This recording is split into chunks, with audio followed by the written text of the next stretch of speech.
So, I'm just going to speak from the heart, and I do have some bullets that I definitely want to make sure that I get to. And if for some reason I don't get to everything, there are more opportunities which Michael will let you know about at a different time. Okay, so I wanted to start with just saying thank you so much to Michael for asking me to do this. It's my honor. My purpose in life is to help people, to really help people. And people ask me, what do you do? Or really, how do you help people? Or why do you do what you do? And I always say, I help people to not suffer.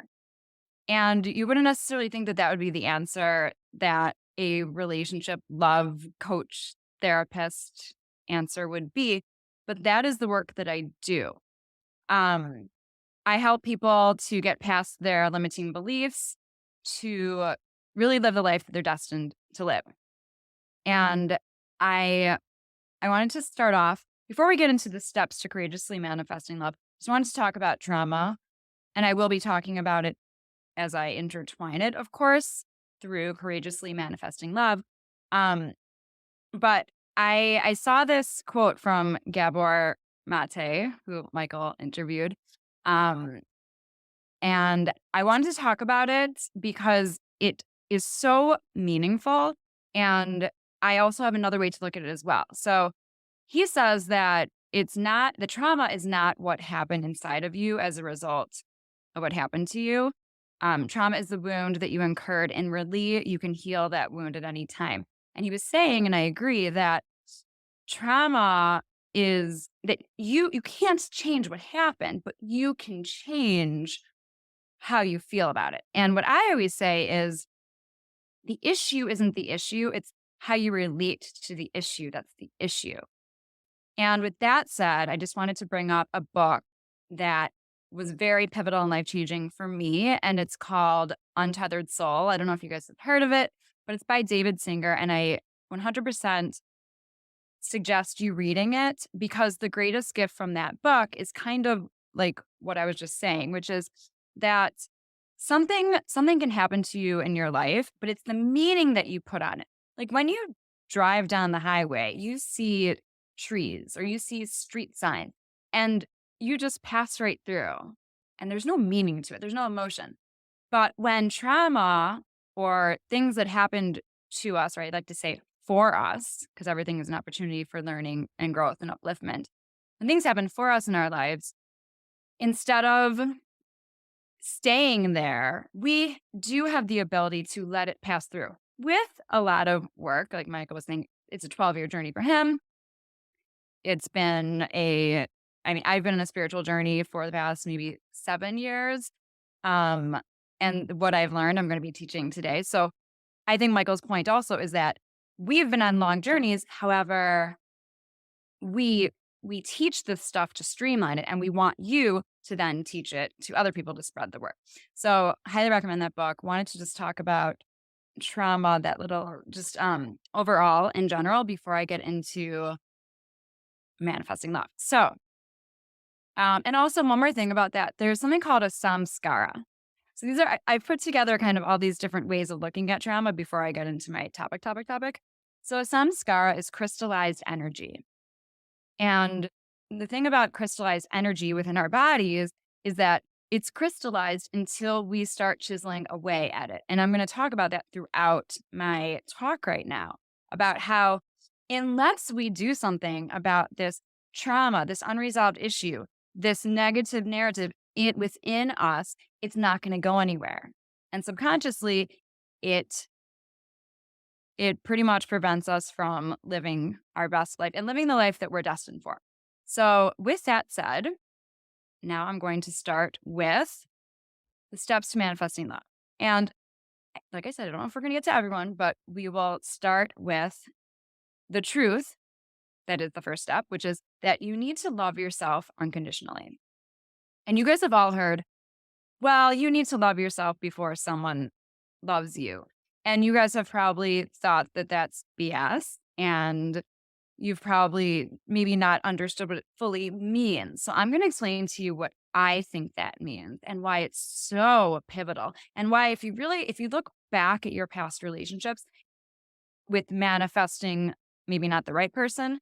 And by the way, this whole talk can apply to even if you're already in a relationship. Everything I'm going to talk about, everything that's in my book, which I'll talk about, can apply to whether you're already in a relationship or not. It can apply to your career. It doesn't matter. All of these manifesting steps can apply to everything. So, the reason why it's important to unconditionally love yourself first is because our outside experiences are a reflection of our inner reality, meaning that what's going on inside of us, we will literally manifest that reflection of it.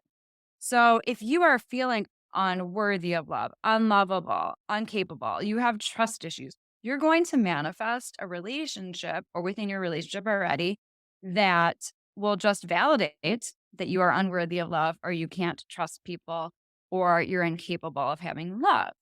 So now you're saying, okay, great, Jamie. So I've identified that I have those issues, which a lot of people do. All my clients pretty much come in and they start off with that.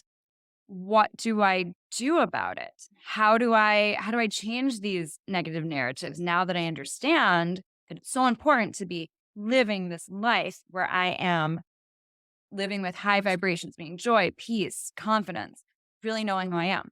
And the way to do that, one of the ways is I have something called compassionate self-forgiveness. And like Michael was saying, he learned things and he passed them on. I learned this from spiritual psychology school. So compassionate self-forgiveness. It's an exercise that is in my book. So if you don't catch on to this now, you can get my book. It's called Manifesting a Step-to-Step Guide to Attracting the Love That Is Meant for You. So this is what you do. You close your eyes, you put your hand in your heart, you identify what the misbelief is, what the judgment is, what the thing that just is not true is. So you'd say, I forgive myself for buying into the misbelief that I'm unworthy of love. And then in a session, I would prompt my client to say, what is the truth? You can do this in line at Starbucks. You don't have to put your hand in your heart and close your eyes. You can do this walking down the street. You can do this anywhere. And then you ask yourself, what is the truth? And the truth is that, of course, I'm worthy of love. And at this point, I want to tell all of you that it is your birthright to have love in your life. There's no way. I have so many clients that say, but this, but that. And I say, do you really think that God said every single person on this earth is worthy of love and is going to have love except for you? No, everybody is worthy of love. So getting back to the exercise, whatever your unresolved issue is, or whatever your misbelief is, you say, forgive myself for buying into the misbelief or forgive myself for judging myself as unworthy. What's the truth? I am worthy. And you can do this with anything. Whatever your unresolved issue is, or whatever your misbelief or misinterpretation or limiting belief, anything is, you turn it around. And this is all about getting unstuck, which we've talked about already tonight. I'm sure the other speakers are going to talk about it also. One of the problems with trauma is that people feel like a victim. And what I want to offer to you is that it's important to get out of victim mode.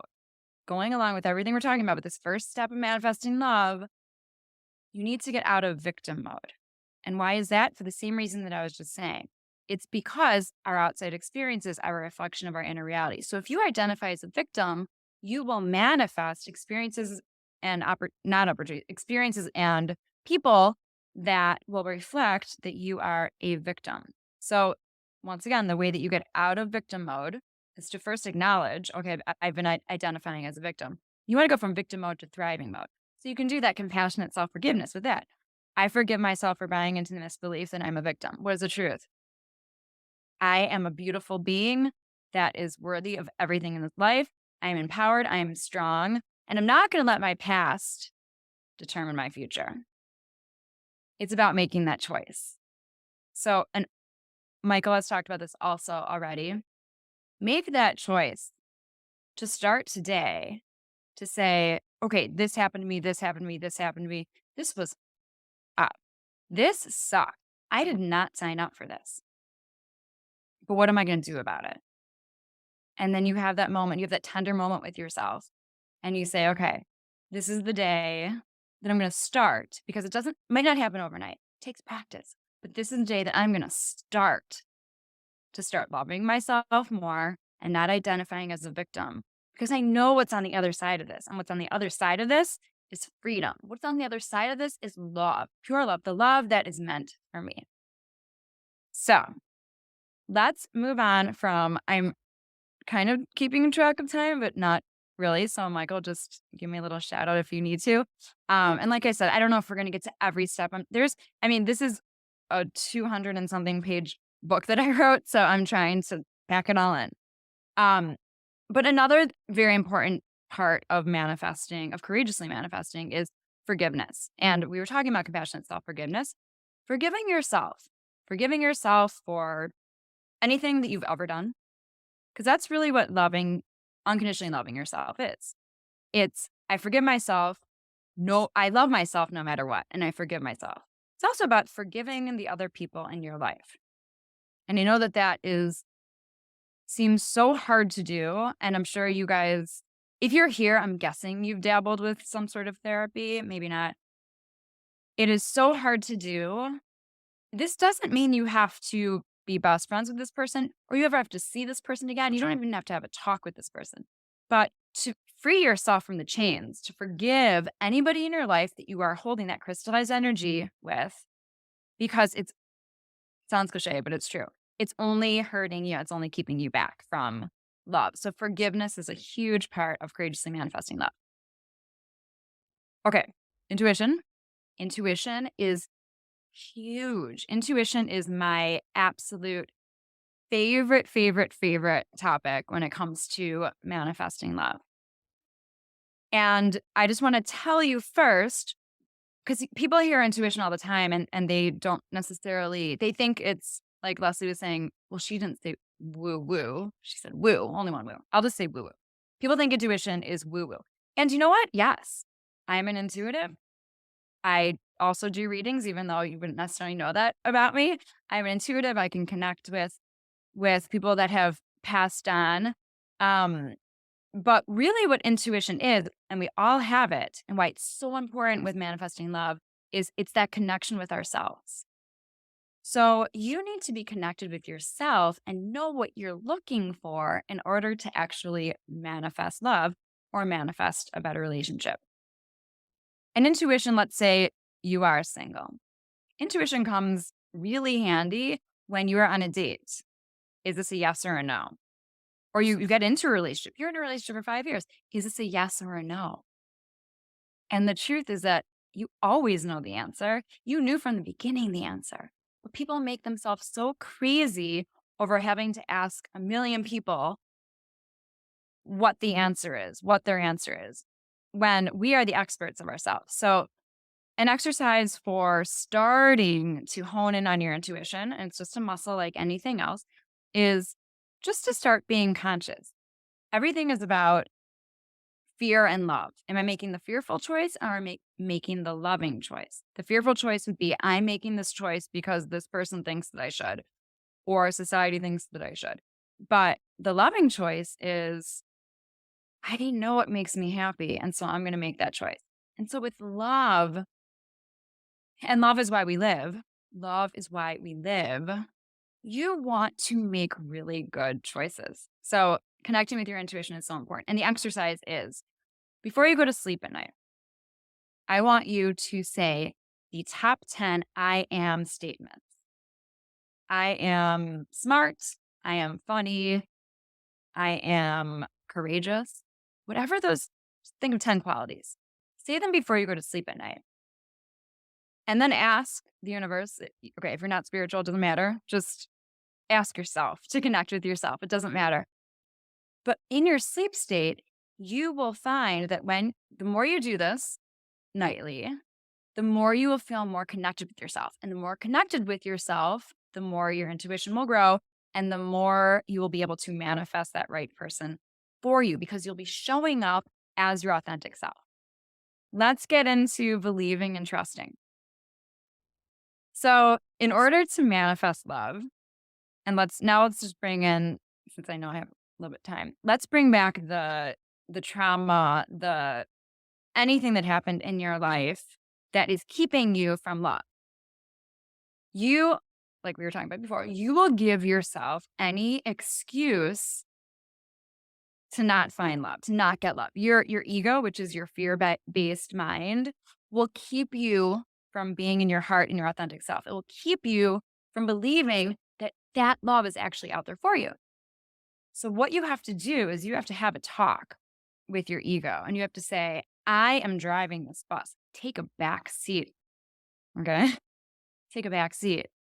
I know you're trying to keep me safe. I know you're trying to keep me from getting rejected. I know you're trying to keep me from getting hurt, but I got this.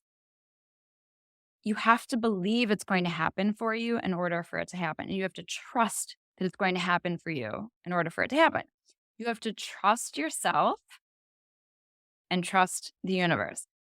And that brings me to something that was so life-changing for me. When I learned that the universe gives us what we need, not necessarily what we want, my mind was blown. So if you can say, okay, I understand that this is what I want, but I'm going to trust. I'm going to trust in some higher power that whatever needs to come into my life will come into my life. Then that will bring you that which is supposed to come into your life. And I personally believe that everything is all planned out. It couldn't have happened any other way, which is, I know for all of us, so hard to believe. I also believe we choose our parents. So this is kind of a hard concept to wrap your brain around. But if you can have pure acceptance of everything that has happened to you, and I feel like I'm getting in a little bit of a segue, but I feel so strongly about this because acceptance, what I've learned from my spiritual teachings is that acceptance is really the first law of spirituality. Acceptance, acceptance, acceptance. As much as you hate it, as much as you wish it could have been different, acceptance, because acceptance makes you free. It frees you.